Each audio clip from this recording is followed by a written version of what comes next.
Hello everyone. First off, before I introduce myself, I just want to say I have two cameras in case one of them goes out. So, hello, you're seeing my face again, other than from the 2-minute film opening. So, my name is Talia Geddes, as you can see by the channel's name, and my candidate number is 2017, and the center number being UX712. And this is my critical reflection, but let's not forget I am a student at Lauderhill 6212 STEM Med. So when this was assigned to my group members and I, we thought it was going to be really easy, like absolutely easy. And then we had another class period and we started getting down, elaborating on the class, and we're like, okay, this class is going to be really hard. We have to really focus. So we didn't really stay on track with like getting a plot together in the first lesson. We didn't really do any of that, but eventually we had to get on track because we're running out of time.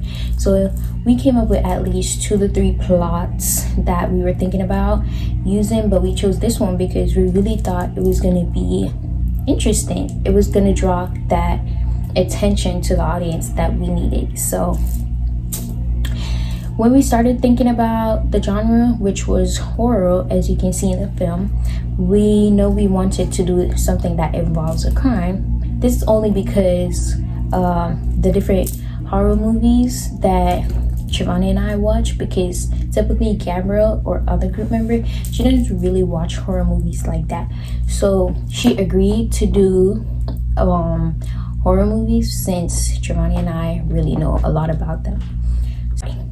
Let's start with the basic. Of course, the film, ironically titled Deadly Vision, follows the story of a 17-year-old girl who is a visionary. The film is mainly about this girl who struggled with bullying because she usually hangs by herself, so people always think she's weird and she's just not the right person to fit in with their friend group. This happens in the world. Like if he goes to a school, you know, there's always that one kid who always get bullied. So as for that, she decided to get revenge. This character is called Ashanti, who is played by Gabrielle. And for the other main characters, which are Chanel, who's played by me, and Mora, who's played by Travania. These characters, they are not really inspired by anyone, but I'll get down to the basic and see how we came up with the characters. In the film, Chanel and Mora are known for best friends because they always hang out with each other from previous classes, previous grades, and so forth. Main setting, I want to say, of this film is really important part because where the antagonist is really known. It really shows who they are. So honestly, I really like this film. I really like how each clip was put together from scratch to create a meaning so the audience could honestly understand it and see where we're trying to go with this. I really like how each clips came together to create a meaning so the audience could see and understand where we're trying to go. So one particular scene that really stood out to me was where Chanel was talking to herself saying, I finally feel free, my mind is clear. I think that made the audience realize that she's been holding a lot in, like where she's been bullied and all of that stuff. Let's talk about camera angles. So the different camera angles were also used to help put together this film, and one of them that really stood out to me was the low angle shot. I'm not going to really talk about all the angles because that would take up time. So one of them that really stood out to me was the low angle shot. I really wanted to capture Ashanti perspective of cleaning the bud so the audience could see, oh, the anger that's coming out of her, what she felt like cleaning up her mess. So what was she thinking? So since I was the editor, I really had to put that in addition to the different camera angles, the different things putting this film together. one message I really think this film conveyed was that no matter what you say to others, it can really offend them, really hurt them from their perspective, and we can't know. But the only time we know that they're really hurt by this, by what we said to them, is what they say to us or what they do to us afterwards.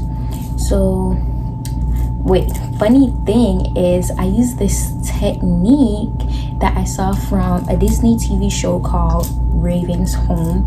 It was the psychic vision. Mora in the film had a vision, but it does not typically happen all the time. But in the Raven's Home, Raven is known to have a vision that really shows what's going to happen in the future, but it's not typically right, or because sometimes she can prevent that vision from happening in case it's a bad vision.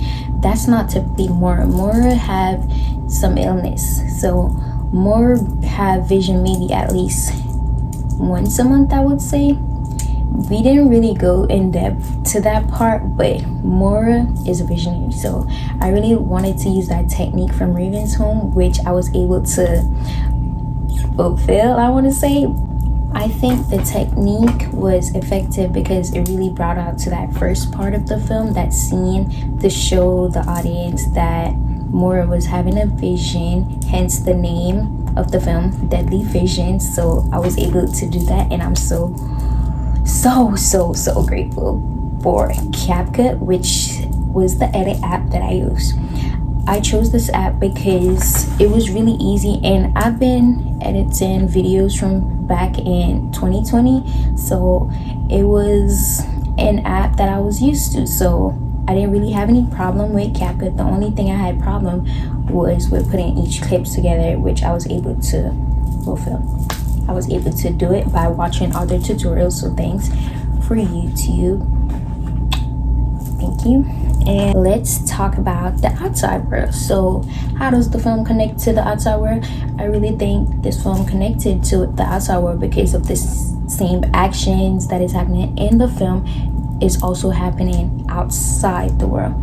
So you're probably asking, oh, what do I mean? Okay, so in the film, it did not show Ashanti getting bullied, but that's typically in the vision of her getting revenge. So it do connects to the outside world, because that's why Mora had a vision of her getting killed by Ashanti, because Ashanti was getting her revenge off Mora bullying her.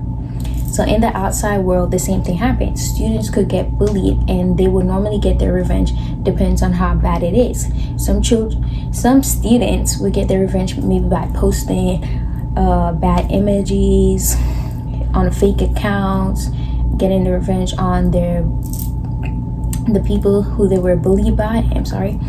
So I really think it's connected, so people could understand that bullying is not okay. Even cyberbullying is not okay. Doesn't matter where you are, but bullying is never okay. This makes me always think about, for example, school shootings, because every time a shooting happens, it is always said that the former student did this because they wanted revenge, because how they were treated back in the time they were going to school, so they went back to get revenge, even though that's still not okay, because those students who you were bullied by, they're not going to the school anymore, so you're taking it out on someone else's kids. So yeah, overall, I'm really proud of myself for this film and also my group members. I really think it's a great film. It will really draw the attention to the audience, especially younger kids my age. So do I recommend? 100%. I really hope you guys enjoy. And bullying is never okay. Never okay. Doesn't matter where you are, where you're from, who you're friends with, who your friends don't like. Bullying is never okay. Thank you guys, and I really enjoyed the process of making this film. I really enjoyed it. Media studies, and I would do it all over again. Thank you.